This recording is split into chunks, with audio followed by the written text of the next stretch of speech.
अगर आपके पास 1 million documents हों और यूजर सिर्फ एक क्वेश्चन करे तो एआई सिर्फ 1 या 2 सेकंड में सही डॉक्यूमेंट कैसे ढूंढ लेता है? क्या एआई पूरे 1 मिलियन डॉक्यूमेंट्स एक एक करके पढ़ता है? बिल्कुल भी नहीं। उसके पीछे एक बहुत पावरफुल टेक्नोलॉजी यूज होती है जिसे हम वेक्टर डेटाबेस कहते हैं। Welcome to my YouTube channel Techgene. AI engineer 360 degree की इस मास्टर क्लास वीडियो के अंदर हम बात करेंगे वेक्टर डेटाबेसेस के बारे में। वेक्टर डेटाबेसेस से रिलेटेड सारे इंपॉर्टेंट कॉन्सेप्ट्स को कवर करेंगे। नेक्स्ट वीडियो में जो मैं आपको प्रोजेक्ट बना के दिखाने वाला हूं, उस प्रोजेक्ट में आपको रैक का कॉन्सेप्ट भी मिलेगा और उस प्रोजेक्ट में आपको वेक्टर डेटाबेसेस की इंप्लीमेंटेशन भी मिलने वाली है। इसका मतलब है आप कह सकते हो कि नेक्स्ट वीडियो हमारी एक और मास्टर क्लास प्रोजेक्ट वीडियो रहने वाली है जिसमें हम कंप्लीट प्रोजेक्ट बनाएंगे, जिसमें आपको रैक का कॉन्सेप्ट भी मिलेगा और वेक्टर डेटाबेसेस का भी कॉन्सेप्ट मिलेगा। तो जब हम प्रॉम्प्ट देंगे, जब हम उन कॉन्सेप्ट्स को यूज करेंगे तो आपको उन कॉन्सेप्ट्स की अच्छी नॉलेज होनी चाहिए। इसलिए कुछ चीजें हमने लास्ट वीडियो में डिस्कस कर ली थी रैक से रिलेटेड, और वेक्टर डेटाबेसेस से रिलेटेड सारे इंपॉर्टेंट कॉन्सेप्ट्स हम आज की वीडियो में डिस्कस कर लेंगे,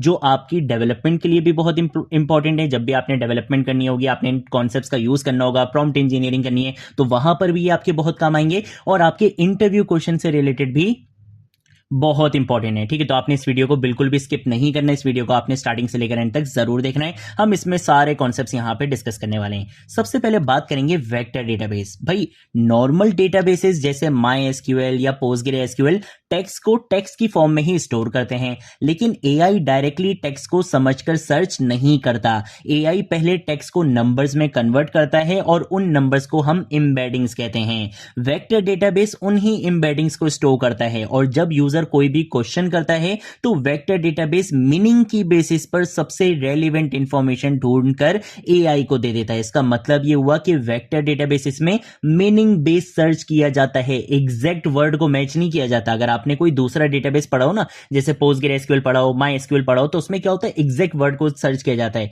कि जैसे लेट सपोज मैं देखना चाहता हूं, लेट सपोज मैं कोई भी मूवी सर्च करना चाह रहा हूं, तो जो मैंने टाइटल दिया होगा, जो मैंने टेक्स्ट दिया होगा, जो मैंने कीवर्ड दिया होगा, वो एग्जैक्टली वहां पे सर्च किया जाता है। लेकिन जो एआई बेस्ड बेसिकली हमारे पास यहां पे एप्लीकेशंस होती हैं, उसमें हम वेक्टर डेटाबेसेस का यूज करते हैं और उसमें सबसे बड़ा बेनिफिट हमें मिलता ही यही है कि यहां पे मीनिंग बेस्ड सर्च होता है। इसका मतलब है कि अगर दो वर्ड्स जिनमें लेटर्स अलग अलग हैं लेकिन उनकी मीनिंग सेम है, तो इसका मतलब है कि वो बेसिकली क्या चीजें हैं, सिमिलर चीजें, और एआई उसके ऊपर आपको रिस्पॉन्ड देता है। तो ये बेसिकली हमारे पास कॉन्सेप्ट होता है वेक्टर डेटाबेसेस का, यानी कि वेक्टर डेटाबेस मीनिंग की बेसिस पर सबसे रेलिवेंट इंफॉर्मेशन ढूंढकर एआई को निकालकर दे देता है। ये कॉन्सेप्ट होता है हमारे पास वेक्टर डेटाबेसेस का, जो कि बहुत इंपॉर्टेंट कंपोनेंट है किसका, रैक सिस्टम का। आप रैक सिस्टम बना रहे हो और आप वेक्टर डेटाबेस यूज नहीं कर रहे, भाई ये तो बहुत बुरी बात हो जाएगी। ठीक है ना। तो अगर हम इसकी रियल लाइफ एग्जांपल लें कि भाई आप इसको इस तरह से समझ सकते हो कि भाई एक बहुत बड़ी लाइब्रेरी है, ठीक है,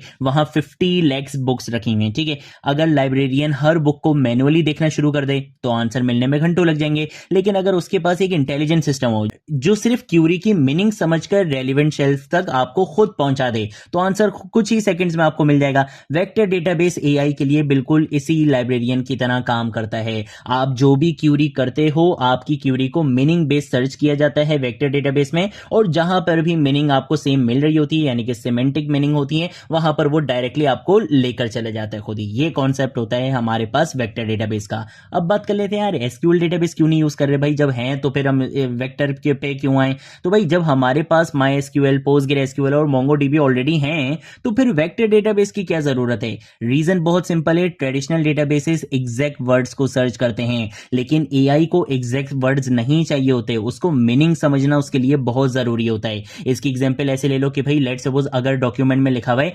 रीसेट योर अकाउंट पासवर्ड और यूजर पूछे how can I change my log in credentials, तो इन दोनों का मतलब तो सेम है। अगर यहां पे आप ट्रेडिशनल डेटाबेस यूज करते, एसक्यूएल का यूज करते, तो एसक्यूएल क्या कहता है कि भाई ये वर्ड्स तो मैच ही नहीं कर रहे, इसलिए रिजल्ट भी नहीं मिलेगा। लेकिन वेक्टर डेटाबेस कहेगा कि भाई दोनों का मीनिंग क्या है, सेम है, और वो करेक्ट डॉक्यूमेंट क्या करेगा, आपको वहां पे रिटर्न कर देगा। इसी को हम क्या कहते हैं, सिमेंटिक सर्च कहते हैं। तो इसी वजह से हम एआई एप्लीकेशंस में एसक्यूएल डेटाबेसेस का यूज नहीं करते, क्योंकि वो एग्जैक्ट कीवर्ड्स को सर्च करते हैं। ऑन दी अदर हैंड अगर हम वेक्टर डेटाबेसेस की बात करें तो वो मीनिंग बेस्ड सर्च करते हैं, जो कि काफी फास्ट होता है और हमें बेटर रिजल्ट्स भी प्रोवाइड करता है। ठीक है, इसी के साथ साथ अगर हम एम्बेडिंग्स का एक क्विक रिवीजन कर लें, जिसको हमने लास्ट वीडियो में भी डिस्कस किया था। एम्बेडिंग्स क्या है, एम्बेडिंग का मतलब है किसी भी टेक्स्ट को नंबर्स की फॉर्म में कन्वर्ट करना। ये रैंडम नंबर्स नहीं होते, ये उस टेक्स्ट की मीनिंग रिप्रेजेंट करते हैं। अगर दो सेंटेंसेस के मीनिंग सिमिलर होंगे तो उनके वेक्टर्स भी एक दूसरे के बिल्कुल करीब होंगे। इसी वजह से एआई एग्जैक्ट वर्डिंग नहीं बल्कि कॉन्सेप्ट और मीनिंग की बेसिस पे सर्च करता है। इसकी रियल लाइफ एग्जांपल आप ऐसे ले सकते हो कि भाई जैसे सेंटेंस 1 है I forgot my password, sentence 2 है I need to recover my account. अब ये वर्ड्स बिल्कुल अलग हैं लेकिन मीनिंग दोनों की क्या है, सेम है। एम्बेडिंग मॉडल दोनों को क्लोज वेक्टर्स में कन्वर्ट करेगा और वेक्टर डेटाबेस दोनों को रिलेटेड समझेगा ताकि जब भी आप क्यूरी करो इससे रिलेटेड तो वो आपको फॉरन रेलेवेंट इंफॉर्मेशन रिटर्न करे। देन उसके बाद अगर हम बात करते हैं कि भाई how a vector database work, ये जो वेक्टर डेटाबेस होता है ये काम कैसे करता है, तो भाई सबसे पहले हम डॉक्यूमेंट को अपलोड करते हैं। एम्बेडिंग मॉडल उन डॉक्यूमेंट्स को वेक्टर्स में कन्वर्ट करता है, ये वेक्टर्स वेक्टर डेटाबेस में जाकर सेव हो जाते हैं। अब जब यूजर कोई भी क्वेश्चन करता है क्वेश्चन भी वेक्टर में कन्वर्ट होता है, फिर vector database nearest matching vectors search करता है और सिर्फ रेलिवेंट चंक्स एआई को भेज देता है। इसी वजह से एआई बहुत फास्ट होता है और एक्यूरेट भी होता है। ये कॉन्सेप्ट होता है हमारे पास वेक्टर डेटाबेस के काम करने का। इसी के साथ साथ अगर हम बात करते हैं क्रोमा डीबी की, तो भाई क्रोमा डीबी क्या है, क्रोमा डीबी एक ओपन सोर्स वेक्टर डेटाबेस है। ये बिल्कुल फ्री है, आप इसे अपने कंप्यूटर पर ही चला सकते हो। सेटअप भी बहुत सिंपल है। इसी वजह से लर्निंग, पर्सनल प्रोजेक्ट्स और प्रोटोटाइप्स के लिए क्रोमा डीबी बहुत पॉपुलर चॉइस है। हमारे कोर्स में भी सबसे पहले हम बेसिकली किसको यूज करेंगे, क्रोमा डीबी को यूज करेंगे। इसकी रियल लाइफ एग्जांपल आप ऐसे ले सकते हो कि भाई लेट्स सपोज आप अपना एक फाइनल ईयर प्रोजेक्ट बना रहे हो या अपनी कंपनी का एक इंटरनल चैटबॉट बना रहे हो और आपके पास कुछ हजार डॉक्यूमेंट्स हैं, तो क्रोमा डीबी आपके पास परफेक्ट चॉइस है। लेकिन अगर हम ऑन दी अदर हैंड हम बात करें पाइनकॉन की, तो भाई पाइनकॉन एक cloud based manage vector database है।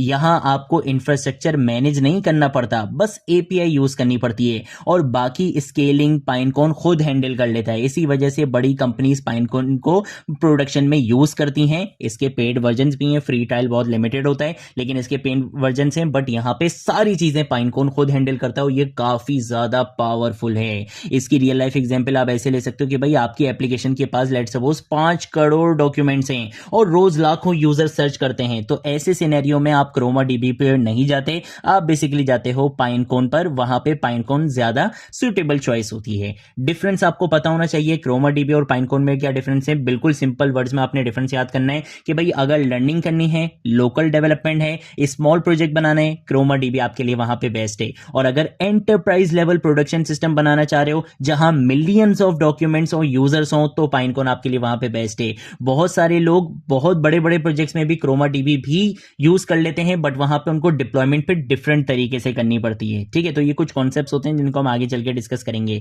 इसी के साथ साथ अगर हम बात करते हैं मेटा डेटा फिल्टरिंग के बारे में, तो भाई ये एक बहुत इंपॉर्टेंट कॉन्सेप्ट है। मेटा डेटा का मतलब क्या होता है? मेटा डेटा का मतलब होता है डॉक्यूमेंट के बारे में एक्स्ट्रा इंफॉर्मेशन, जैसे department, category, language, author, year, country. ये एक्चुअल डॉक्यूमेंट का कंटेंट नहीं होता बल्कि डॉक्यूमेंट की आइडेंटिटी होता है। इसकी रियल लाइफ एग्जांपल आप ऐसे ले लो कि भाई एक कंपनी में एचआर, फाइनेंस और आईटी के 20,000 डॉक्यूमेंट्स हैं। अगर एचआर एम्प्लॉय क्वेश्चन करे तो क्या उसे फाइनेंस के डॉक्यूमेंट्स भी दिखने चाहिए? बिल्कुल भी नहीं। हम मेटा डेटा फिल्टर लगाते हैं, हम बोलते हैं कि भाई अगर डिपार्टमेंट एचआर है तो सिर्फ एचआर के डॉक्यूमेंट्स ही सर्च होंगे। इसी तरह अगर लैंग्वेज इंग्लिश सिलेक्ट हुई है तो सिर्फ इंग्लिश डॉक्यूमेंट्स ही बेसिकली रिट्रीव होंगे। इससे एआई को अननेसेसरी कॉन्टेक्स्ट नहीं मिलता, एक्यूरेसी भी यहां पे इंप्रूव होती है और टोकन कॉस्ट भी कम होता है। तो ये मेटा डेटा फिल्टरिंग कॉन्सेप्ट एक बहुत इंपॉर्टेंट कॉन्सेप्ट है, इसको आप इसके बिल्कुल भी नहीं कर सकते। रियल वर्ल्ड एप्लीकेशंस की अगर हम बात करें तो भाई आज जितनी भी मॉडर्न एआई एप्लीकेशंस हैं जैसे chat GPT, knowledge bases, PDF chatbots, legal AI, medical AI, customer support system, enterprise search engine, इन सब के पीछे किसी ना किसी वेक्टर डेटाबेस का यूज होता है और इसी वजह से वेक्टर डेटाबेस एआई इंजीनियरिंग की कोर टेक्नोलॉजी बन चुका है। इसके बगैर आप एआई एप्लीकेशंस नहीं बना सकते, उनको नहीं सर्वाइव करवा सकते। आपको वेक्टर डेटाबेस यूज करना पड़ेगा अगर आप चाहते हो कि आपकी मॉडर्न एआई एप्लीकेशन बने। तो ये हमारे पास कॉन्सेप्ट होता है वेक्टर डेटाबेस से रिलेटेड। नेक्स्ट वीडियो में हम इसका प्रैक्टिकल करने वाले हैं, रैक बेस्ड एआई सिस्टम बनाएंगे वेक्टर डेटाबेस का यूज करते हुए। अगर कोई चीज नहीं समझ आए नीचे कमेंट सेक्शन में पूछ लेना, सोशल मीडिया अकाउंट से पूछ लेना, मैं जरूर आप लोगों को रिस्पॉन्ड करूंगा। अब हम मिलेंगे नेक्स्ट वीडियो में नेक्स्ट टॉपिक के साथ, तब तक के लिए बाय बाय।